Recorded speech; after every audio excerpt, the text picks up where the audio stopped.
Why is it harder to get hired when you're unemployed? And I think if you've never been unemployed before, I've found that people don't even realize this is happening. So let me give you a scenario. Somebody loses their job and they say, okay, well, I'll just start looking for work. There's plenty of jobs out there. They put their resume together. They start applying to a lot of jobs online. They're picky though. They say, well, I'm going to be selective. So they apply to maybe 10 or 12 jobs that they feel that they're truly a fit for, that they're really excited about. And then crickets. They don't hear anything. And so all of a sudden, there's a little bit of doubt in the back of their mind. They go, what's going on here? Well, you know what? Maybe I should broaden up my search a bit. So what I'm going to do is I'm going to go out there and really apply to a lot of jobs. We call that spraying and praying. And I'm going to, even jobs that I'm not really interested in, or I'm not a total fit for, or I'm super overqualified for, I'm just going to broaden that. And that's surely going to result in me getting some interviews, some calls. And then nothing happens again. Well, now time's passed because maybe that first month or 6 weeks, you were being really selective with what you applied to. Then you decided to really open it up. So now a couple months have passed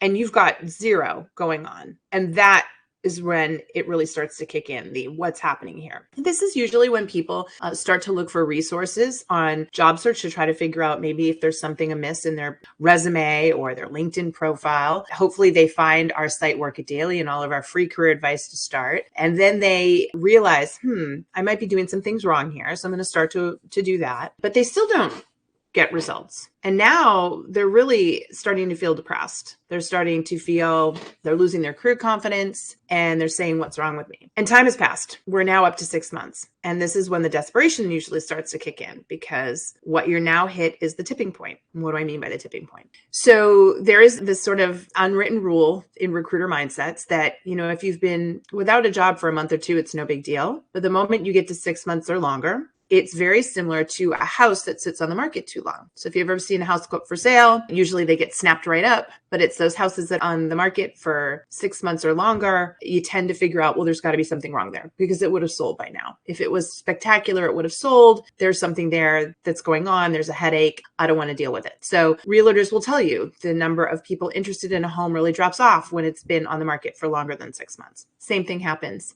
with job seekers. Recruiters then wonder, why weren't you snapped up? Why didn't somebody hire you? And that's really challenging because right now, a recent study by LinkedIn shows that search alone has gone from taking about 3.5 months to find a job to 6 months to finding a job. So it's getting harder to find a job. So think about that, harder to find a job. And once you get past 6 months, there's this perception by recruiters that maybe something's going on, that, missing the mark in some way. And so if somebody else didn't want to hire you by now, then why would I want to hire you? And that is the truth. Now, that's a really harsh reality. And I say that because as a career coach of 20 years now, I've worked with a lot of people who have ended up unemployed long-term. And the first thing that I have to do is be honest with them about it. And it's painful. It's painful to hear that.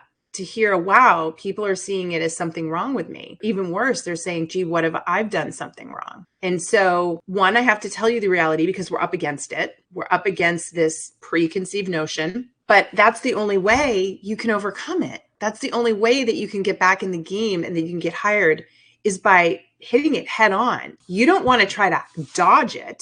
You don't want to try to, do something kind of, shifty, so to speak, because recruiters are going to see through it. You want to hit it head on. You want to be proactive. You want to talk about it. You want to be the one to bring it up because it's the elephant in the room. So you have to be the one to own it.